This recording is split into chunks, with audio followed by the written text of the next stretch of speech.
Mike's Daily Podcast. Episode 1107. Hello, it's Mike Matthews. Look at that. On June the 7th. It's Mike Matthews broadcasting from Cafe Anyway, located somewhere in Podcastro Valleyton. Today, Benita, the Disgruntled Fiddle Player, the Brewmaster, and another brand new segment to bring you. We're bringing you lots of brand new Mike's Daily Podcast segments this week. This one is called JARELNIME. Yes, we'll find out why. Mike's Daily Podcast. And there are people that haven't gotten onto your television set. No, they have not gotten popular on TV yet, even though they are celebrities on the internet. Their names are all people that I tend to forget. Celebrities that are big on like social media, like YouTube, Mike's Daily Podcast, Snapchat, the Vines, and all that. They're trying to make a feature film about being Daily on a plane Podcast without internet. Yeah! That's their big thing. That's their big trying to break into the mainstream. Basically, isn't that... If you want to be popular, you got to be on TV. I can podcast all I want, but until I'm on TV, no one gives a flip. And they're trying to do the same thing. I hate social media celebrities because they start off their videos with they always start them off with, "Hey guys." The most insincere greeting of all time. "Hey guys." Stop with the "hey guys" and flapping your hand around in a half-ass wave. It's so annoying. Anyway. But yeah, I guess there are people a lot of people have made it onto TV that got their start on social media. And there's apparently millennials cannot stop watching those instructional video game videos. And the guys and the women that host those, although I know it's mostly guys, that are, that kind of make fun as they're blowing creatures apart, blowing up people, smashing, stabbing people, whatever they do on their video games. I sound so old-timery right now, don't I? They're really popular with the millennials as someone walks in. "Hi, Mike, it's Benita the Rodeo Queen. How y'all doing?" That's a Disgruntled Fiddle Player, tell you what. What? Everything y'all just said made no sense to me. It's a bunch of clicks and hum. Clicks and hum. That's the thing is, and people way above my age still don't know what podcasts are. I met someone over the weekend. I said I do a podcast. They were like, "A what? A pod what?" And now I just go to the go-to joke. Yeah, I'm a botanist. I take pods and I grow them. "What? You grow weed?" No. It's sort of a joke. I don't know. Maybe you can come up with a better one. Email me, MIKEs-DAILY-PODCAST@gmail.com. I'm also at Mike@CountryCrossroadsRadio.com. They gave me an email for my country radio show that I do on the weekends. Isn't that nice? I do the country music. Country music. Have you heard Janet Yellen? Oh, someone else walked in. Janet Yellen. So she made her announcement. I don't know what she said. When she talks, I can't understand a word she's saying. She's like the Fed chief or whatever. And she talks. She's got kind of a New York accent, but the thing kind of thing when she talks. Hello. Hi, Mike, I make the root beer. I'm the brewmaster. Oh, boy, I'll catch you. How are you, Brewmaster? I'm sick of all this talk about Trump. I didn't talk about Trump on this show yet. Yeah, you did. No, that was some other show. Oh, okay, my mistake. But in the election, so Hillary has clinched the Democratic the presidential nomination. She's got enough delegates, and Bernie's done. But I still see a bridge, a possibility. I saw a possibility to still become the president. No, you don't, Bernie. No, that you're done. We love everything you stand for, but you're done. Come on. It's a woman's turn to become president. We had an African American last time. This time it's a woman. We got to break new ground. But you were going to vote for Trump anyway. Half the country was. That's what I saw. No. Yeah. That's true. There's the possibility Trump might win. Oh, I'm talking about Trump, so I'll stop. But one step for, we almost elected a woman to vice president back in the 80s because it was Mondale and Geraldine Ferraro running against Reagan and Bush back in, 84. You know what I did not realize? Speaking of 84, that was the year of the Summer Olympics in Los Angeles. I remember going to UCLA. They had an Olympic Village there, and I went there with a friend of mine. I think I bought a T-shirt or a cup or something, which I don't have anymore. It'd probably be worth money. But yeah, you walk around at the Olympic Village and see all the people way buffer than you that are competing. I think that was Olympic Villages are where groupies go to get the hookup. I think that's what the whole point of an Olympic Village is, isn't it? Or is it to be out stretching out goodwill and fellowship to the public? Who knows? But yeah, that was fun. I remember Los Angeles. Oh, I saw a soccer match at the Rose Bowl. I think it was the final soccer match in 1984. But this year, is it a Summer Olympics? I forgot all about that. And I don't watch those. We should have that when we have Marco on again and talk sports. We should see if Marco's into sports, because or into the Olympics. I don't you kind of get wrapped. So that's the whole thing. Whoever hosts the Olympics, usually it's NBC, right? They got Bob Costas with his pink eye. And he usually, they try and bring all the drama out, especially nowadays, because of the attention span of everyone is so quick. That's why that thing earlier I was talking about with the celebrities and social media trying to do a movie ain't gonna work, because their whole format is jump cuts, right? They talk for 6 seconds. Like, so far I've talked to you for over 7.5 minutes. They could never do that without a bunch of frickin' edits, because they know that, well, first they mess up. They can't talk in one complete sentence, so they got to chop it up. And then they know their audience is a bunch of young people that have an attention span of a gnat, and they don't care. So how are they going to do a 2-hour movie, a feature-length film with these celebrities when their whole format is quick, quick, quick? See, as you get older, you appreciate things that take more time. You appreciate movies and sitting there and watching a good long... You go and see the Academy Award-nominated movies, and it follows someone's life and the story of someone and a love affair and a horrible drama that happens to them and their children. And you watch these... You will binge watch a bunch of seasons of Mad Men or whatever, or Breaking Bad, because you like the stretched. You have time. You see that time is a great magical thing, that revelations unfold over time. Not these quick 7 seconds. Pew, pew, pew, pew, pew. That's... Mark, I think you've lost it. I have Disgruntled Fiddle Player, indeed. But I agree with you, Tom. Time moves so slowly, and time can do so much. Are you still mine?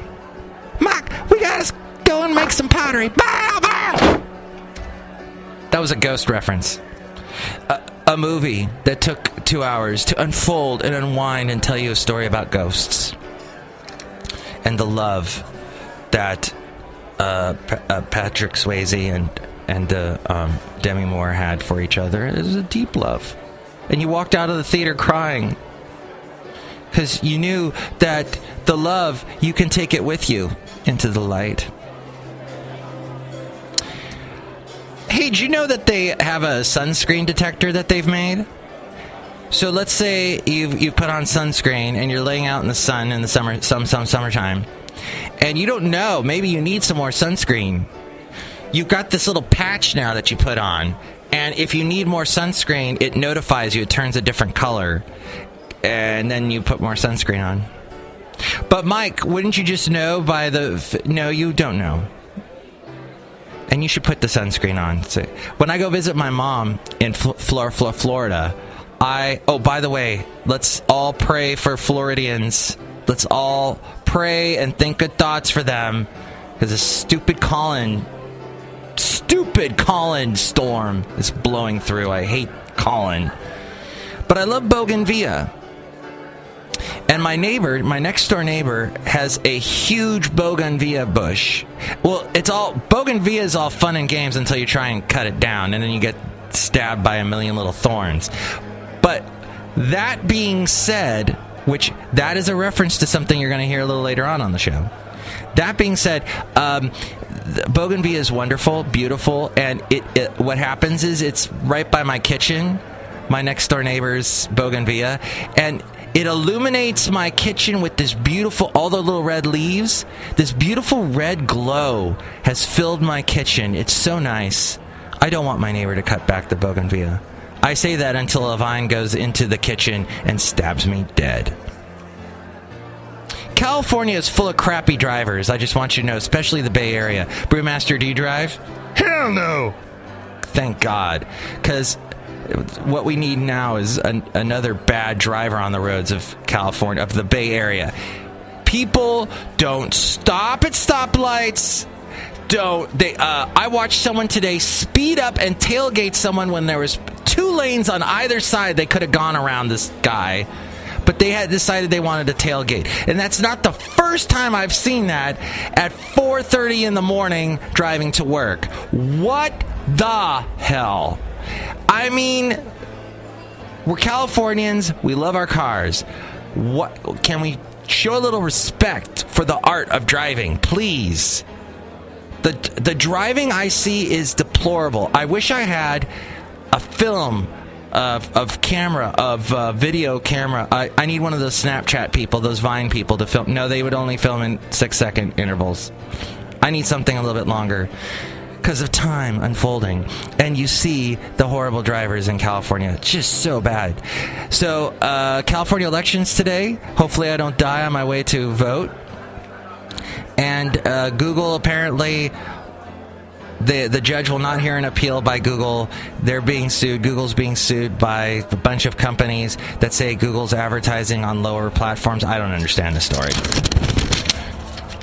Why did I bring that one up? I just wanted to say the word Google and sound relevant, but I don't, do I? Please, if you live in the Bay Area, learn how to drive. All right, and check out my website, MIKEs-DAILY-PODCAST.com. It's a wonderful website. Lots of cool things if you want to support the show and say, hey, Mike, we love your show, so let's support you. And you're going to buy something on Amazon, perhaps a book on how to drive. Click on that little Amazon link through the MIKES-DAILY-PODCAST.com, and that helps us out. That's all you have to do is click on that, and bam, we get a little something. So far, we've got $11. Yay. And then the other thing is that wonderful... Oh, PayPal, if you would like to donate, but I'm not going to beg. But you do get a special greeting from all the Cafe Anyway characters. Like you, Brewmaster. I ain't gonna do that. Oh, come on. I'll cut you. You say other things than just those words, don't you? Yeah. I can't explain the excitement that I feel for the next addendum with Kevin that hopefully we'll do soon, where you and Kevin are going to speak, because, see, now I actually know a real brewmaster. Kevin is a real brewmaster now, like full-fledged, full-time job brewmaster, and so he can give you a couple of tips. That's great, Mike, because I make the root beer. I'm the brewmaster. Oh, boy. See, and you can talk about that. Brewmastering. What? I think check all that out. Mike's. You can see a picture of the Brewmaster too, and all the Cafe Anyway characters. They're there at MIKEs-DAILY-PODCAST.com, and past interviews that I've done with all kinds of up and coming bands and big name celebrities, primarily country artists from like the 90s that I talked to back in the 90s. That's in the cassette cubbyhole section. All kinds of fun stuff. MIKEs-DAILY-PODCAST.com. Now a new segment called JARELNIME. Because we speak to Jarell, and he's big into anime, and I don't know about anime, so let's find out about it now. JARELNIME. What's that Japanese supermarket where you can buy stuff like you can't find anywhere else? Like, I got this cool little bottle that you can use for salad dressing. Oh, Mike just walked in. Mike the engineer. Awkward. What's that Japanese supermarket that they got in Union City and all? Daisuki? I've never been to that one. No. Never been to that one. Yeah, so you're getting... What's the next con? Oh, you're going to be off for a week and a half or something. That is correct. The next convention I'm actually staff volunteering is Anime Expo, and that's out in LA. That's run by the Society for the Promotion of Japanese Animation. And that is in Los Angeles, so you fly like a red eye to LAX, get in a hotel somewhere in Hollywood. No, you're by the convention center, huh? That's not a good area. Be careful. Okay, I'll take note of that. I usually get to my hotel, which is walking distance from the convention center, in less than 5 minutes. So, honestly, I don't know where it is. So it's on South. The convention center is on South Figueroa Street, which is near Hope Street, and my particular hotel is on South Flower Street. So it's not far. So what will your day be like? You'll get up, you'll go and start setting up the sound equipment. Anime Expo is a little bit different. The equipment vendor actually installs the equipment, especially for the room that I'm more likely going to be assigned to, which is the Petri Hall. And in that Petri Hall, like the Petri dish? I guess. I mean, it was named after someone, but it's a big room, seats about maybe 22,000 to 2,400 people, and I operate the sound system in that particular room. Ah, okay. And who will be talking? Different industries. It's basically a panel room, so they have different panels with different folks. Folks from Funimation are more than likely going to be there. They come every year. Aniplex USA, they oftentimes come through with whatever new features come about.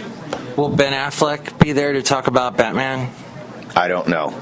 They're still finalizing all who's going to be there. So for more information, it's best to go to Anime Expo's website and check out who's going to be there. How did you get involved with this?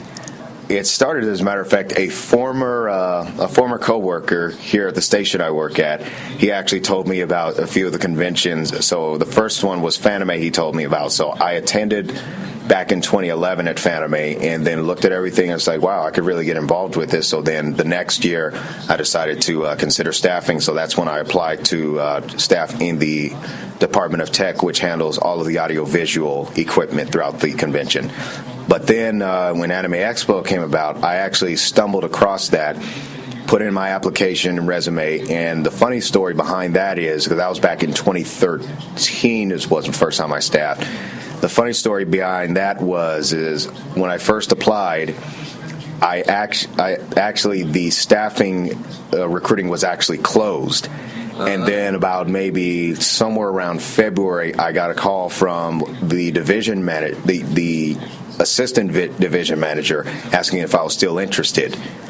And one of the words out of his mouth was, "How come nobody contacted you sooner? Just look at this resume." I'm like, I don't know what to tell you on that one, sir. So what I want to do is go to one of these conventions and not know what the hell's going on because I don't watch anime. I think the last anime, we mentioned Robotech last time. There's the, what is that, the Pokemon thing? Is that still big with the little, whatever? Yeah, I'd say Pokemon is still fairly big. I haven't watched it in a long time, ever since, probably when I stopped watching it was Advanced Challenge. What? There are all types of different seasons. There was Pokemon. There was Pokemon the Orange Islands, Pokemon Master Quest, Pokemon Advanced Challenge, and then there's more likely some seasons after that. But I pretty much stopped after Advanced Challenge. I don't even know what is a Pokemon. What is it supposed to be about, the show? Pokemon is basically, it stands for Pocket Monsters.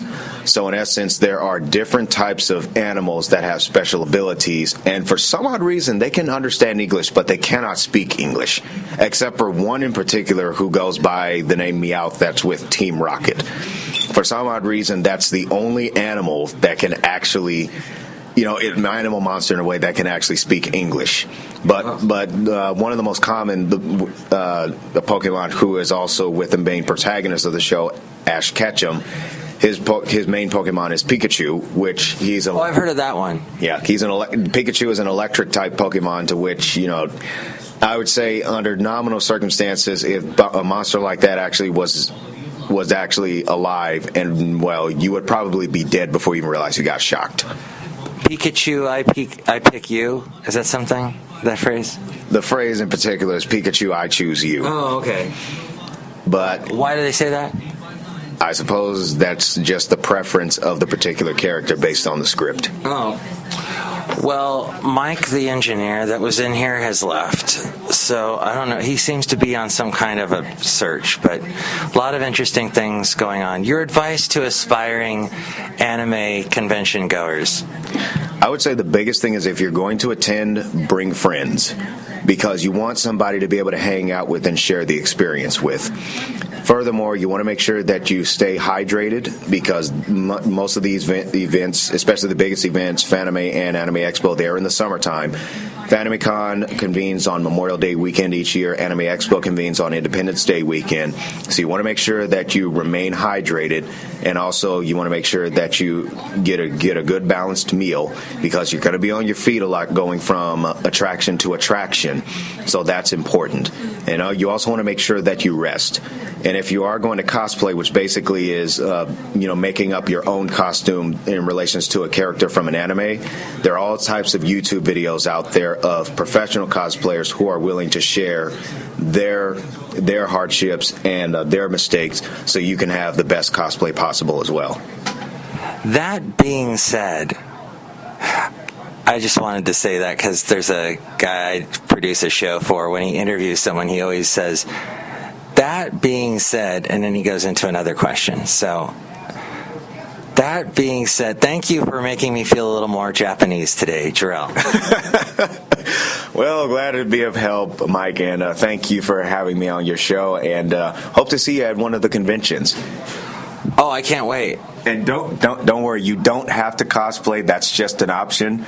But just know that you will be amazed at the creativity of the people who are cosplaying and how well the costumes are. And remember, if you want to take a picture, you must ask for their permission first. Oh, I didn't know that. What bald anime characters are there that I could do, because I'm bald? I would have to look, but I would check out Bleach. I think there was one bald character in there. I don't quite remember. But if I find a character like that, I'll let you know. Thank you, Jarrell. Yay! Back to you, Mike. Going outside. Yay, Jarrell! As we go outside a cafe, anyway, we're bringing you Mike's Daily Podcast somewhere in Podcastro Valley. We haven't done the podcast picture yet. And here's today's podcast picture. Oh, you have got to go to the Yerba Buena Gardens in San Francisco. It's not a very big park, but it's kind of a neat little respite. And it's right next to the Metreon, and there's IMAX in the Metreon. But I've gone to this Yerba Buena Gardens probably for 20 years. I remember, actually early 90s, I remember going with my friend Yvonne from college. And I remember she took me there, and we sat down and had a coffee there. And I remember sitting there going, I love San Francisco. Why the do I live in Southern California? I need to get the hell out of there and move up to the Bay Area. I thought that way back then. But then I lived in Southern California for another 20 years and enjoyed it. Ventura, primarily. So you can see that picture now of Yerba Buena Gardens in a beautiful spot. And I think there's some Bougainvillea in that picture as well. See it now at MIKEs-DAILY-PODCAST.com. Next show, it's going to be Madame Rootabega, Valentino, and Bison Bentley. Mike's Daily Podcast is written and produced and performed by Mike Matthews. His podcast is super easy to find. Download or listen to his show and read his blog at MIKEs-DAILY-PODCAST.com. Email Mike now at MIKEs-DAILY-PODCAST@gmail.com. See you tomorrow. Bye!